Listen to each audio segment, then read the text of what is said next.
आप सभी को प्यार भरी नमस्कार। आशा करता हूँ आप सभी लोग स्वस्थ होंगे। कई बार नामलेवा और दीक्षितों के मन में एक सवाल उठता है। वही सवाल कुछ समय पूर्व संत कृपाल सिंह जी महाराज के शिष्य के दिल में उठा। इस विदेशी शिष्य को जवाब देते हुए संत कृपाल सिंह जी महाराज क्या फरमाते हैं। महाराज जी, नाम का बीज जो शिष्य के अंतर में डाला गया है वो कभी नाश नहीं होगा। स्वामी शिवदयाल सिंह जी महाराज के कथन अनुसार कौन ऐसो समर्थ जो जाले इस बीज को, मतलब कोई ऐसा बलवान और समर्थ नहीं है जो इस बीज को जला सके।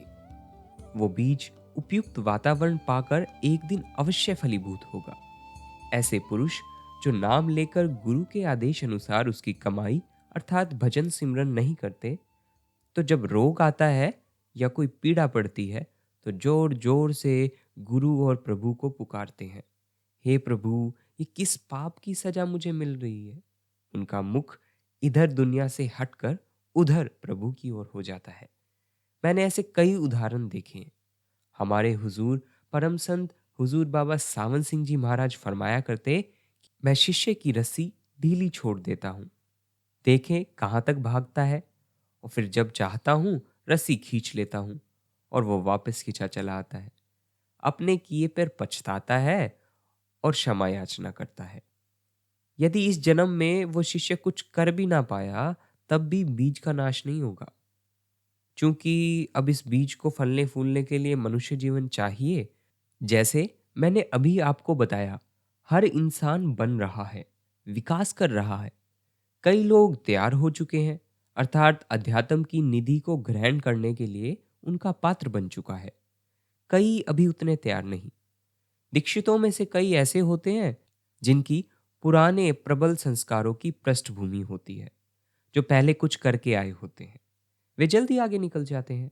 जैसे कोई बालक दूसरी कक्षा में पढ़ता है और उसे नए स्कूल में दाखिला लेना है, तो तीसरी से ही पढ़ाई शुरू करेगा ना। लेकिन यहाँ एक और बात है। प्रेम एक बहुत बड़ी ताकत है। प्रेम की महिमा अपार है।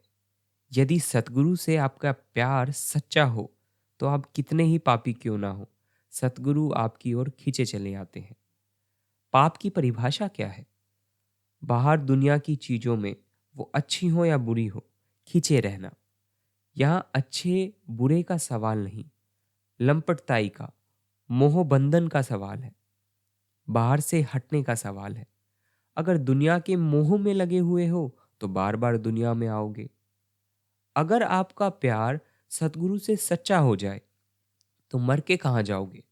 इस दुनिया में आओगे या वहां जहां सतगुरु जाएगा? वो सारे बंधनों से आजाद है और आपको भी आजाद कर देगा। मगर वो तभी संभव होगा जब सतगुरु से आपका सच्चा प्यार हो, उनकी बात पर दृढ़ विश्वास हो, सतगुरु में एकमतता लाने की ये अवस्था हो कि एक भरोसो, एक बल, एक आस विश्वास। ऐसे लोग बहुत कम हैं। जिन लोगों को थोड़ी सी भी जाग लग चुकी है, उनकी अवस्था उस लकड़ी के समान हो गई है जिसे घुन लग गया है। अब बाहर से लकड़ी को देखो तो कोई फर्क नजर नहीं आता, लेकिन अंदर ही अंदर घुन उसे खाए चला जाता है और वो खोखली हो जाती है। जिनको नामदान मिल चुका है, उनकी अवस्था घुन लगी लकड़ी के समान है। बाहर से तो वो दुनियादार मालूम होते हैं, लेकिन अंतर में घुन लग गया है आत्म जागृति का।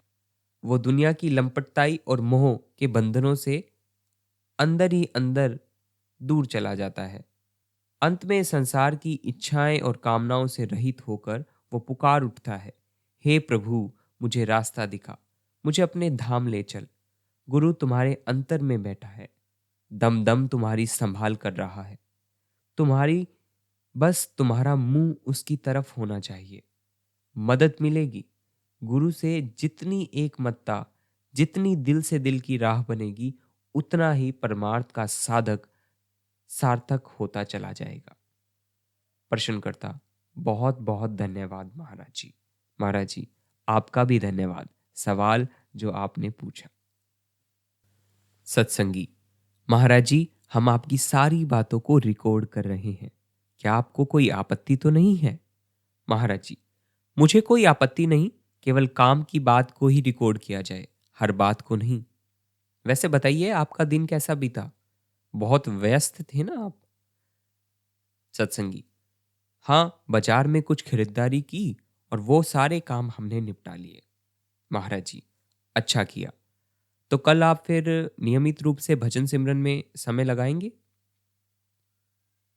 सत्संगी, जी हाँ। महाराज जी, कल आप लोग मेडिटेशन रूम में जाकर 7:30 बजे भजन सिमरन पर बैठ जाओ। मैं यहाँ से निपट कर 6 बजे तक आपके पास पहुँच जाऊँगा। 6 बजे तक आपको भजन के लिए काफ़ी समय मिल जाएगा। मैं भी अक्सर यही करता हूँ। इस वक्त आपके पास बहस के लिए कोई मजनून है, अर्थात बातचीत के लिए? प्रश्नकर्ता सत्संगी, मैं कुछ समय से आपसे एक सवाल पूछने के बारे में सोच रहा हूँ। वही सवाल जो यीशु मसीह के शिष्य ने उससे पूछा था। प्रभु, हम क्या प्रार्थना करें? यीशु ने उन्हें लॉर्ड प्रेयर बना के दी। आज वही सवाल हम आपसे करते हैं, तो आपका क्या जवाब होगा? महाराज जी, यीशु की मैं बहुत कदर करता हूँ। यीशु यीशु थे, मैं मानव पुत्र हूँ। यह जरूर है कि प्रभु मेरे अंतर में काम करता है। यीशु का जवाब दुनियादार लोगों के स्तर पे सही था, जिनकी सोच और प्रार्थना है, हे प्रभु, हमें आज के लिए रोटी दे। लेकिन प्रार्थना विभिन्न स्तरों की, यानी कि अलग अलग स्तरों की होती है। अपनी किताब प्रार्थना विधि और विधान में मैंने इस विषय पे खुल के बात की है। कुछ लोग प्रार्थना करते हैं, हे प्रभु, हम तुझसे ज़्यादा कुछ नहीं मांगते, केवल सवारी के लिए एक टट्टू, एक मकान रहने को, एक दुधारी गाय, और बस तू तू नहीं दे सकता तो ये ले अपनी कंठी माला, भूखे भजन होए ना गोपाला। ये निचले दर्जे की प्रार्थना है, दुनियादारी इंसान की प्रार्थना है, जो 500 रुपये माहवार कमाता हो, जिससे उसका गुजारा ना चलता हो। शुरू शुरू में ऐसी प्रार्थना करने में कोई हर्ज नहीं। आगे चलकर जैसे जैसे हम अध्यात्म पर उन्नति करते हैं, धीरे धीरे हर चीज प्रभु को अर्पण करते जाते हैं, और अंत में हम पूर्णतः हरी इच्छा को समर्पित हो जाते हैं। दसवंत या दशांश का नियम हर एक समाज में शुरू से चला आया है। उसमें अपनी कमाई का 10वां भाग समाज के गरीब मोहताज लोगों को देने का रिवाज है। तो दशवंत से हम शुरू करते हैं, फिर उसको बढ़ाते चले जाते हैं, और अंत में सब कुछ प्रभु को अर्पण कर देते हैं। तो दुनियादारी आदमी के स्तर पर, जिसे जीवन निर्वाह के लिए हर चीज चाहिए, लॉर्ड प्रेयर ठीक है। वो हम जैसे दुनियादारी में फंसे लोगों के लिए ठीक है। प्रश्नकर्ता, हम जैसे? महाराज जी, मैं भी आप जैसा इंसान हूं ना, इस दुनिया में ही रहता हूं। आप मुझे दुनियादार लोगों की श्रेणी से अलग नहीं कर सकते। ये और बात है कि वह प्रभु सत्ता मेरे मानव तन में पूरा काम ले रही है।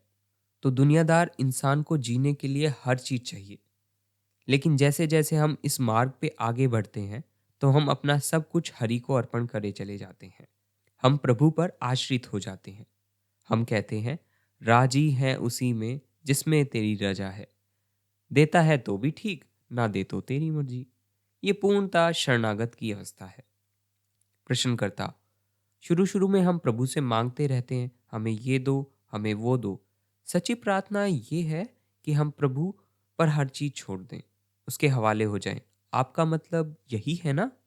महाराज जी, जी हाँ, हमारे दिल से यही आवाज निकले, दे तो तेरी मर्जी और ना दे तो तेरी मर्जी। राजी है हम उसी में जिसमें तेरी रजा है। मैं नहीं जानता पश्चिम में ऐसे होता है कि नहीं, लेकिन यहाँ हिंदुस्तान में नई ब्याही दुल्हन जब पति के घर जाती है, तो वो हर वक्त फरमाइश करती रहती है पति से, मुझे ये चीज़ चाहिए, मुझे वो चीज़ चाहिए। ये स्वाभाविक है। फिर समय के साथ साथ उसके विचार बदल जाते हैं। वो सोचती है, पति मुझसे प्यार करता है। जब पत्नी को विश्वास हो जाए कि पति उससे प्यार करता है, तो फिर वो सोचती है, जो मुझे चाहिए पति अपने आप ही दे देगा। ठीक है ना? वो रूठती नहीं, वो मन ही मन कुढ़ती नहीं, हट नहीं करती, मुझे ये चाहिए या वो, नहीं दोगे तो भी मेरा गुजारा चल ही जाएगा। तो जैसा मैंने कहा, ये सब निचले दर्जे की प्रार्थना है।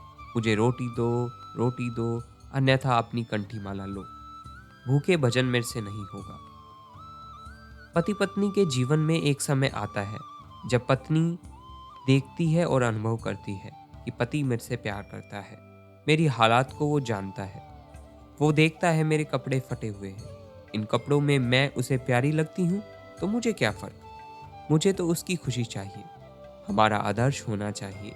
उसके भी कई दर्जे हैं। आत्मसमर्पण के अलग अलग दर्जे हैं। ये चरण है आत्मसमर्पण, पूर्णता, शरणागति।